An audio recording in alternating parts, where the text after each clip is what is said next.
Assalamualaikum. Okey, kali ni saya nak tunjuk cara untuk membuat pengisian buku stok bagi buku terbitan baharu. Contohnya untuk tahun 4, kita ada buku KSSR Semakan bermula pada 2020 Okey, untuk buku stok kita kena sediakan, dia kena ada cover, lepas tu ada indeks. Ini adalah rupa indeks. Okey, ada kod buku, judul, nama pengarang, penerbit, harga, muka surat. Okey. Indeks ni ialah macam isi kandungan. Isi kandungan apa yang ada dalam buku stok kita. Okey. So, copy indeks ni saya ada share dalam KB channel. Okey, tengok lagi. Kemudian kita kena ada helaian dia. Helaian dia ni bahagian atas ni kita kena isi semua details yang dia minta lah. Tahun 4, penerbit Dewan Bahasa dan Pustaka, judul buku bahasa Melayu, kod buku, harga. Yang ini semua kena lengkapkan. Okey, kemudian kita pergi pada borang dia. Tengok dulu apa benda item yang ada. Yang penting sekali, dia ada terimaan. Lepas tu dia ada keluaran, ada baki, ada catatan. Okey, terimaan ni kalau ada buku masuk ke sekolah kita. Keluaran, kalau buku tu keluar kepada murid ke, keluar ke bos ke. Okey, maksudnya buku tu keluar daripada bos lah. Okey. Baki terkini pada tarikh tersebut. Catatan ni ikut kita lah, ada benda-benda yang kita nak catat tu catat lah. Okey, kita tengok ya. Okey, ini adalah buku baru. Jadi buku baru ni kita akan tulis berdasarkan invoice. Yang sebenarnya buku stok saya tulis tangan. Cuma yang ini sebab saya nak tunjuk bagi cantik sikit, saya buatlah yang bertaib. Okey. Okey, contohnya saya terima buku ada 140 BM, 140 untuk murid dan 3 buah untuk guru. Okey. Dalam invoice tu kita kena tengok lah. Kalau BM tu dia 2 kali, kita kena tengok lah dia punya jumlah. Kalau yang banyak tu mesti untuk murid, yang sikit tu untuk guru. Okey. Tarikh, kita tulis tarikh sebenar buku tu sampai di sekolah. Tarikh sebenar, tarikh yang betul-betul buku tu sampai di sekolah. Okey. Nombor fail ni ialah nombor fail berapa kita guna untuk simpan invoice. Okey. Untuk SPBT kita ada 2 je file 01 dengan file 02. Untuk invoice kita simpan dalam file 01. Senang je nak ingat. 02 tu isi dia cuma SPBTG sahaja. Kalau 01 dia ada banyak item, termasuklah invoice. Kita simpan banyak benda dalam tu, termasuklah invoice. Kalau 02 SPBTG guru dengan SPBTG murid sahaja. Dia tak campur dengan item lain. Okey. Jadi invoice 01 file dia. Nota serahan, kita kena tengok dekat invoice kita tu nota serahan ataupun nombor serahan. Kita tengoklah kalau ada. Kalau tak ada, letaklah apa-apa nombor yang relevan. Mesti ada lagi nombor-nombor lain kan. Tapi yang disebut dia letak ayat tu, dia tak letak nota serahan, dia letak nombor apa benda lah kan. Pilih je lah dah kalau tak ada nota serahan. Okey. Seterusnya bilangan naskah. Okey, yang ini untuk murid 140. Daripada kita tengok dekat invoice juga daripada mana. Okey, biasanya DBP lah. Buku akademik biasa biasanya daripada DPP. Kalau buku bahasa Inggeris yang luar negara tu, kita kena tengok dia penerbit dia lain, pembekal dia lain kan. Okey, nama dan jawatan ni ialah untuk orang yang sign invoice tu. Siapa yang terima buku tu? Kalau kerani yang terima, kena tulis nama dia kat sini. Jawatan dia apa, PT ke apa ke, sini. Kalau yang terima PKHAM, tulis nama, jawatan dia PKHAM. Okey, macam kes saya ni, kebetulan lah, kononnya kebetulan lah, saya ada kat sekolah pada tarikh ni, lepas tu tiba-tiba lori datang kan. Jadi saya pun sign lah. Jadi saya tulislah nama saya kat sini. Okey. Ini terimaan. Okey. Kat sini jangan isi apa-apa sebab yang ini adalah keluaran. Lagi satu, terimaan dengan keluaran ni dia tidak boleh berkongsi baris. Tak boleh berkongsi baris. Maksudnya kalau kat sini kita dah tulis terima, kat sini janganlah tulis pengeluaran. Kalau ada pengeluaran, tulis di baris yang seterusnya. Dia tak boleh berkongsi baris. Okey. Seterusnya baki. Baki terkini. Tarikh ni kita ikut tarikh yang tepi ni. Okey, sebab kita nak bagi tahu baki pada tarikh ini. Okey. Jadi, kita tak salin balik lah kan. Jumlah naskah 140 sebab dia bermula dengan 140 kat sini. Okey, baki terkini pun 140 juga.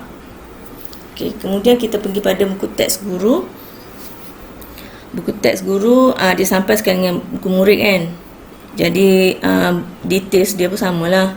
Tarikh, fail sama, nota serahan dia sama. Bilangan naskah macam sekolah saya dapat 3. Mungkin ada sekolah lain dapat 4. Dia tengok nisbah murid guru. Okey. Daripada samalah DBP, nama dan jawatan oleh siapa yang terima. Okey. Siapa yang terima buku tu. Tarikh macam tadi juga sama. Okey, yang kat sini ialah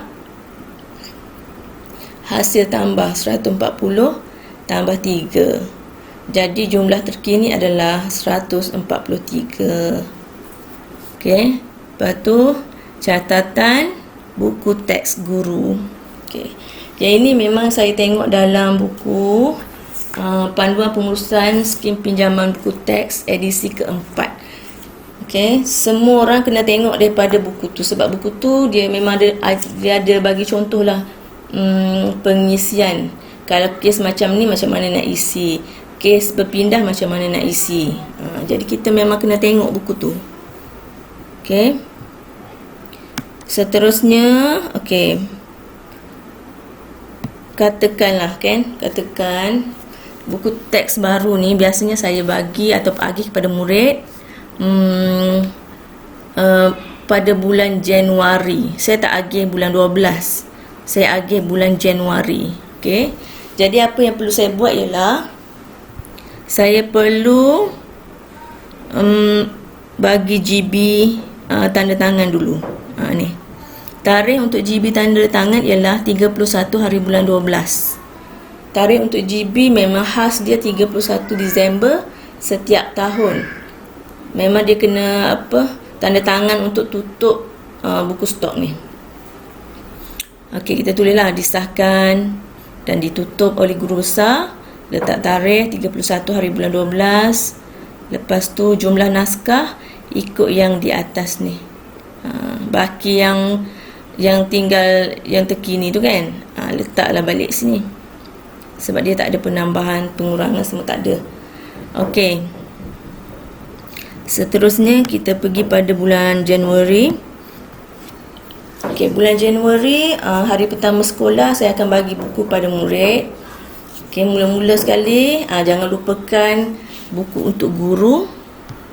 Contohnya 3 hari bulan 1 2020. Okey, kita beri kepada panitia BM. Sebab yang ini buku BM kan, kita beri pada panitia BM.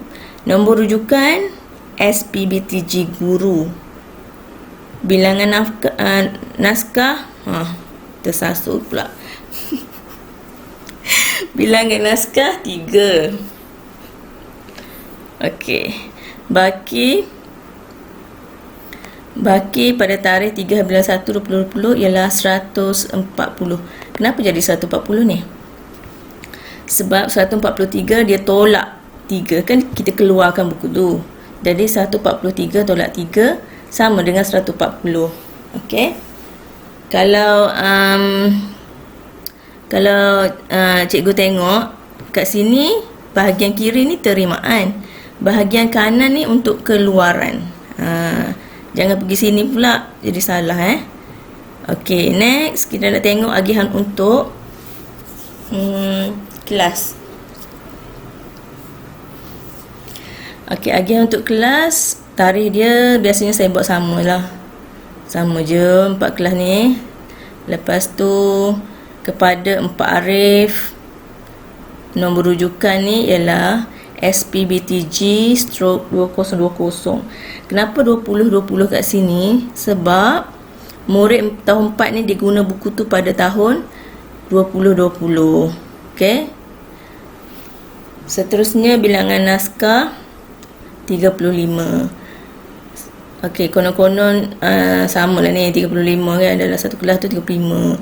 Jadi 140 tolak 35 sama dengan 105. Okey, tarikh ikut tarikh yang kat sini. Okey. Yang 14 tarikh pun sama juga, kelas seterusnya tarikh sama. 14 tarikh SPBTG 2020. Okey, 14 tarikh pun 35 orang juga warga negara. Jadi kita tulislah 35 kan. Tarikh ikut yang sini.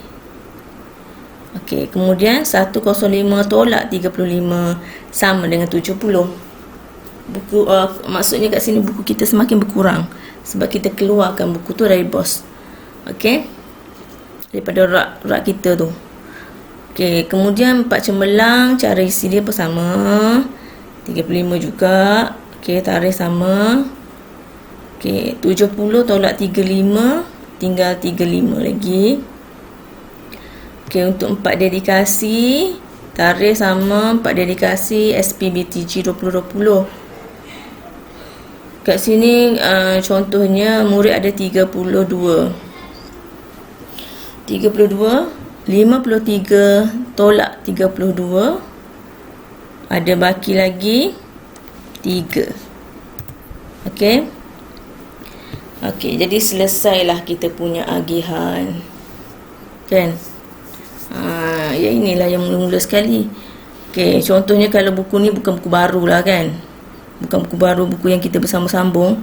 Ada orang tanya, cikgu, 31 bulan 12 ni saya agih buku bulan 11, dia kata. Saya nak kena buat bulan 11 ke? Agihan bulan 11 tarikh tu, agihan dia bulan 11 ke tarikh tu kita nak buat bulan 1. Kalau untuk buku lama, maksudnya buku yang kita, bukan buku terbitan baru lah, kita buat tarikh sebenar. Kalau kita agih bulan 11, bulan 11 lah. Okay. Kemudian saya nak tekankan sekali lagi, 31 Disember ni memang tarikh khas untuk guru besar. Okay. Jadi tak kisahlah apa yang berlaku pun, kita agih buku bulan berapa pun, guru besar akan tetap berada di 31 Disember punya kolom. Kalau kita agih buku dulu, tulislah agih buku dulu baru tutup guru besar kan. Kalau kita agih kemudian, guru besar tetap 31 bulan 12, agihlah kemudian dengan tarikh yang kemudian tu lah. Okay, harap faham. Lagi satu, ni pasal garisan ni dalam buku pengurusan SBT edisi keempat, dia dah dia tak buat dah garisan merah ni. Cuma saya masih buat macam dulu-dulu lah. Okay, garisan merah ni, yang atas ni satu garisan, yang bawah ni dia macam double. Itulah cara dia dulu. Okay, siapa yang nak buat terpulang. Kalau tak nak buat pun tak apalah. Sebabnya dalam buku pengurusan pun memang dia tak ada garis-garis macam ni dah. Okey, sebenarnya ada banyak lagi kes-kes lain, terimaan keluaran ni daripada bos lah apa semua kan, yang itu nanti kita sambung akan datang. Okey, terima kasih.